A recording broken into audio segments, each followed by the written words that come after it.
What's good? It's Wood. Let's talk a little Jake Paul versus Ben Askren. And sometimes I have mixed feelings on doing any previews or just analysis on these types of fights. Although I did do one on Mike Tyson versus Roy Jones. And this is a significant fight on the calendar. Jake Paul, if nothing else, besides celebrity, is a popular rookie professional boxer and one with almost no real amateur background. It's not like he went the Olympic route or turned pro at 16 like Ryan Garcia and Devin Haney. He's basically like a boxing convert, but he seems to be all in. I actually get the impression that he has never found anything in his life that he loves as much as boxing. He's convinced me of that. And if he did so and doesn't mean it, then damn it, he's a talented salesman too. But I get the impression that he's training almost all the time.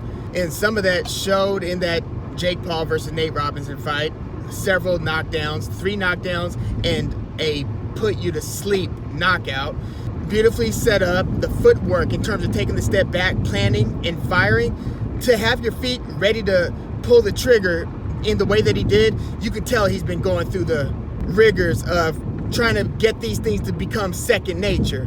And I think that he actually has a good skill set, just physical tools wise. Punchers are born, not made, right? He's got some well above average physical ability. Like, I see him, taking some pictures with, the Ryan Garcias and, different actual boxers. And he's, trying his best to campaign to build the credibility that, to take him seriously as a fighter.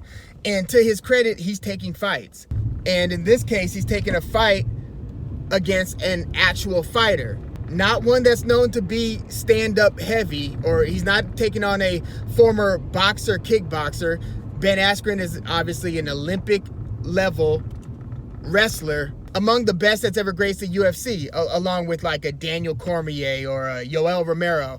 Ben Askren is of that ilk. So he was wrestling and was better at his wrestling job than even Colby Covington and Kamaru Usman. He's the apex predator in the wrestling realm. That's Ben Askren's background.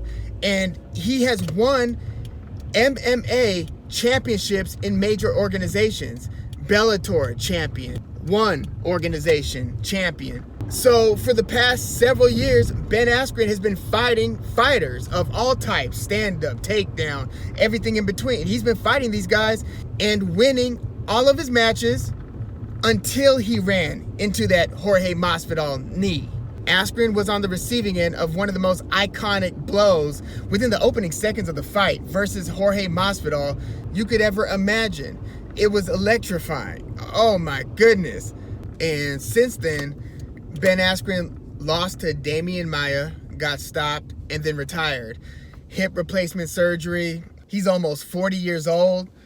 I'm really surprised that people like Chael Sonnen actually seem to believe that because he's and this is where you can't rule him out, is because he is a competitor and is the only one between the two who's been fighting fighters for the past decade plus, So he is the professional. But the thing is, yes, he has been fighting Robbie Lawler, who was a murderous puncher.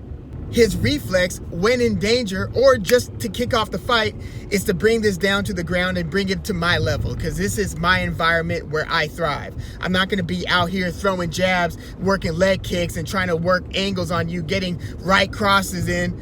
That is not Ben Askren. That's not how he's conducted most of his career. You can watch the tape for yourself.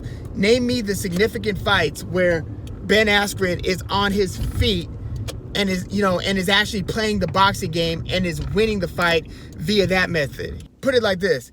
Khabib Nurmagomedov, who is not a stand-up striker, conducts himself much more effectively than Ben Askren. Khabib fought an even first round against Justin Gaethje. Khabib had an entire round of stand-up versus Conor McGregor. Now, I don't want to say that to sound like I'm shitting on Ben. Again, Ben was undefeated through multiple organizations, won titles in each of these organizations. That's why he was such a hot commodity coming into the UFC. It's because his name was ringing before that knee versus Jorge Masvidal. Like, people wanted to see Ben fight and wanted to see how far he could take it. And he beat Robbie Lawler after having a hellaciously bad first round. Robbie Lawler dipped Ben Askren on his head and just started beating the hell out of him. Opened a cut. We thought this was going to be stopped like in the first minute. Like Ben Askren's curly hair was like bloody, matted red. Like it was looking nasty for him. But he turned it around, figured it out, got hurt to the body pretty badly. This looked like it was going to be a short experiment, with Ben Askren in the UFC. But he turned it around, he looked like he put Robbie Lawler to sleep with a chokehold, and it became a controversial stoppage because as soon as Herb Dean called off the match because it looked like Robbie Lawler was out, Robbie Lawler pops back to life and it's like, what the hell are you doing? It's like, oh no. It was one of those types of moments. So that's how Ben won his introduction into the UFC, and then he gets to fight with Jorge, and then that all goes south, and then it continued to go south. So who the hell knows how he matches up with Jake Paul? But my hunch is that Jake Paul beats him. I don't know yet whether I think he's going to beat him via decision or stoppage. It depends on how much Jake Paul wants to put his foot on the gas, but also how much Ben Askren panics knowing, oh my gosh, I'm hurt and I can't even go for a double leg to try to steer, right the ship. Like he can't rely on his reflexes, his instincts.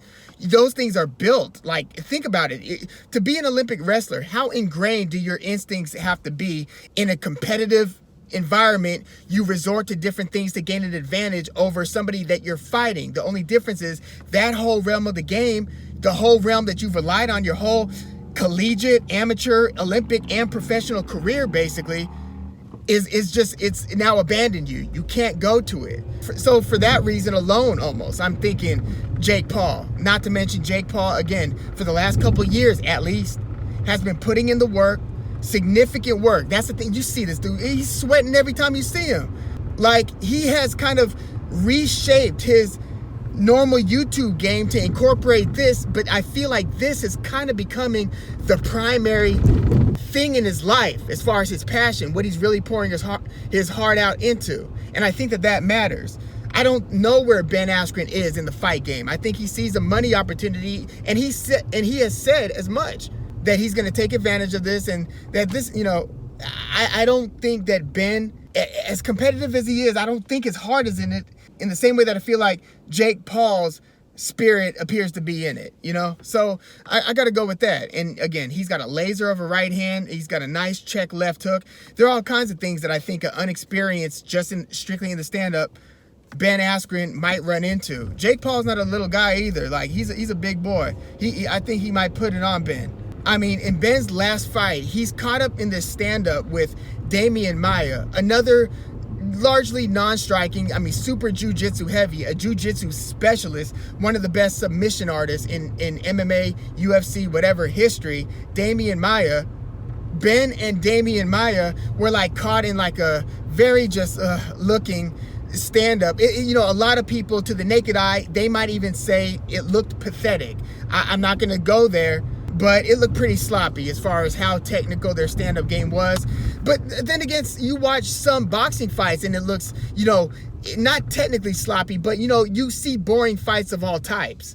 And maybe there's a chance that Ben could get the better of him in a kind of boring-ish, if Ben can control the pace type of fight. But I just don't know how many tools Ben has without wrestling that is going to steer the tempo, the speed of the match. It's like the bell goes ring, one person knows how to circle because they've been doing it every day, and the other is like, the opportunity that I'm usually looking for right about now, I can't even consider it.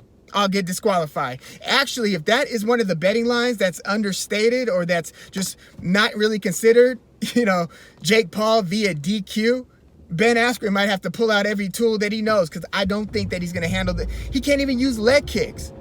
And I'm sure that was something that he was over the years at least trying to incorporate into his game, but he can't even use that. So just in terms of pugilists, I'm going to favor Jake Paul here. But yeah, let me know what you think about this celebrity style fight.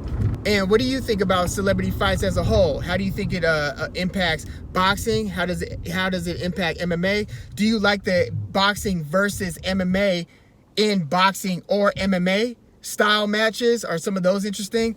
Also, how is Manny Pacquiao not on the senior circuit right now? This guy is still fighting, and we're talking about a Manny Pacquiao versus Terrence Crawford possibility. Or it would be stated Terrence Crawford versus Manny Pacquiao, since Terrence Crawford is holding the WBO belt and the WBA took their title away from Manny Pacquiao due to inactivity. But that's a whole nother story. Let me know what you think about Jake Paul versus Ben Askren. Leave your comments in the comments. Please like the video, subscribe to the channel if you are into the fight talk. I'm Woog. Thanks for tuning in.